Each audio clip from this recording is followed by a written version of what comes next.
With a population of over 119 million people, Mexico is the most populous Spanish-speaking country in the world.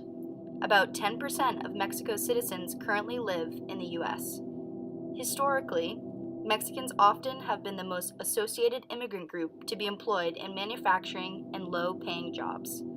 After World War II, there were labor shortages in the U.S., and Mexicans were recruited to meet that labor need. There are numerous reasons for the relocation of Mexicans to the U.S. There are incredibly high crime rates in Mexico, with over 47,000 people being killed in crimes related to drugs in the past 5 years.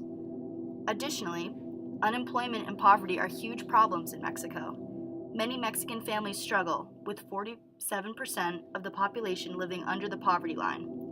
Also, education is a pull factor for many Mexicans. 86% of the Mexican population can read and write, versus 99% of the population in the U.S. The Mexican immigrant population in the United States had been increasing for 4 decades, but has been stable in recent years. In 2014, almost 12 million Mexican immigrants migrated to the United States, accounting for 28% of the 42 million foreign-born population. The vast majority of Mexican immigrants settled in the United States. Others go to Canada, Spain, and Germany. Of the Mexicans in the U.S., 37% settled in California, 21% in Texas, and 6% in Illinois. Due to the high cost of health care, the Mexican immigrant population in the United States are generally unlikely to be covered by health insurance. Therefore, they have less access to good medical care, which can affect their long-term health.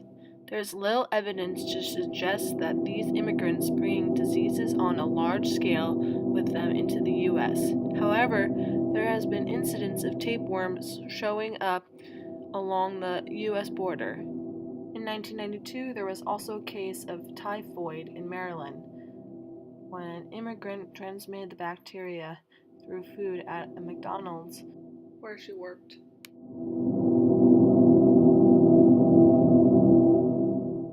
Potential cultural barriers the Mexican population could face are the difference in languages. Immigrants that come to the U.S. may have a hard time communicating with healthcare providers.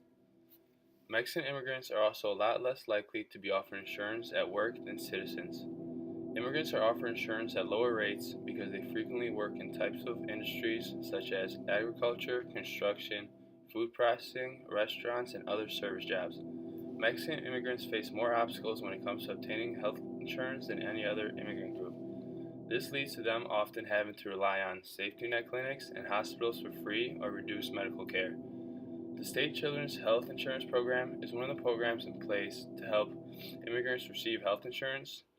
These things are not always effective because under the law they still don't include undocumented immigrants. There is currently a lot of debate going on over immigration reform and the opportunity to improve immigrant access to health care. If I were to talk to a group directly, I would highly encourage them to seek and service if they need it.